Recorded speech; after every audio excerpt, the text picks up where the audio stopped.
Hi friends, welcome to our cine trends 3.0.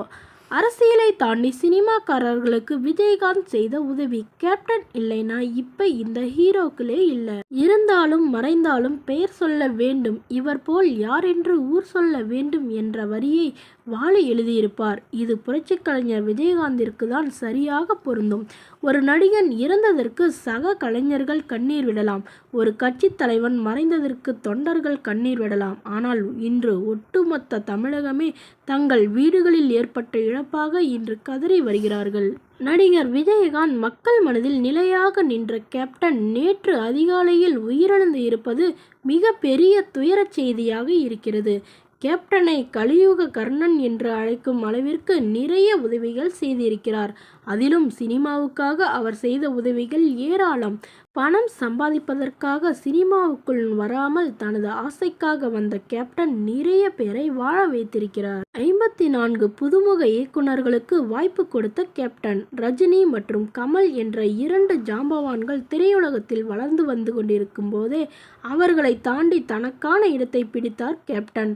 விஜயகாந்தின் படம் release ஆகிறது என்றால் ஒவ்வொரு கிராமமும் திருவிழா போல காட்சியளிக்கும். 157 படங்களில் நடித்த விஜயகாந்த் தன்னுடைய வாழ்நாளில் 54 புது இயக்குநர்களுக்கு வாய்ப்பு கொடுத்திருக்கிறார். தமிழ்நாடு திரைப்படக் கல்லூரியில் படிக்கும் ஒரு சில மாணவர்களுக்கு அவ்வப்போது சினிமா வாய்ப்பு கிடைப்பதுண்டு. ஆனால் அவர்கள் மீது சினிமா துறையினருக்கு பெரிய அளவில் நம்பிக்கை கிடையாது. திரைப்படக் கல்லூரி மாணவர்கள் இணைந்து உருவாக்கிய ஊமை விழிகள் படத்தில் நடிப்பதற்கு நிறைய பெரிய நடிகர்கள் யோசித்தார்கள். ஆனால் விஜயகாந்த் தீனதயாளன் என்னும் வயசான போலீஸ் கேரக்டரில் அப்போதே நடித்து கொடுத்தார்.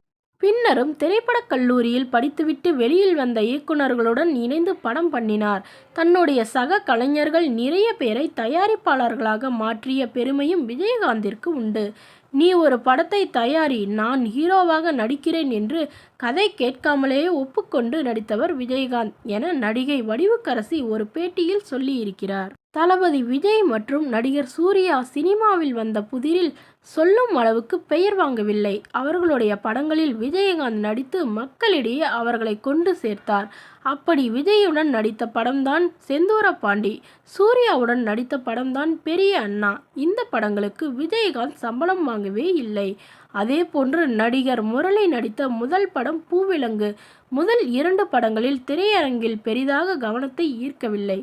முரளி விஜயகாந்தின் கூட பிறந்த தம்பி என யாரோ கிளப்பிவிட்ட பீதியால் கிராமங்களில் தக்கை போட்டிருக்கிறது அந்த படம். இப்படி சினிமாவில் பல பேரை வளர்த்துவிட்ட விஜயகாந்த் தன் மகன்களின் வெற்றியை பார்க்காமலேயே மறைந்து விட்டார். கேப்டன் விஜயகாந்த் அவர்கள் மக்களுக்கு தன்னால் முடிந்ததை செய்ய வேண்டும் என்று நோக்கோடு பெரிய பெரிய ஜாம்பவான்கள் இருக்கும்போதே தைரியத்துடன் களமிறங்கி எதிர்க்கட்சி தலைவராக வீறு கொண்டு எழுந்த சிங்கம். முடிந்தவரை பிறருக்கு உதவி விட்டோம் என்ற திருப்தியோடு ஓய்வெடுத்து கொண்டிருக்கிறது. தமிழ் சினிமாவில் பணியாற்றிய கலைஞர்கள் பலரும் தனது கஷ்டகாலத்தில் இறைவனை நினைக்கிறார்களோ இல்லையோ, கண்டிப்பாக விஜயகாந்தை நினைத்து விடுவார்கள். அந்த அளவுக்கு தன்னிடம் உதவி என்று வருபவரை வெறும் கையோடு அனுப்புவதில்லை இந்த பொன்மனச்செம்மல்.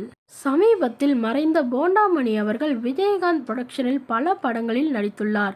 விஜயகாந்த் கட்சி ஆரம்பித்த பொழுது தொண்டர்களுடன் அவரை பார்க்க சென்றுள்ளார். இதனை அறிந்த விஜயகாந்த் அவர்கள் போண்டாமணியை முதலில் உள்ளே வரவழைத்து பேசியுள்ளாராம். இவர்கள் கட்சி தொடங்கிய பின் என்னுடன் வந்தவர்கள், நாம் கலைஞர்கள் என்று அளவலாவிய 5000 ரூபாய்க்கான செக் கொடுத்து அனுப்பினாராம்.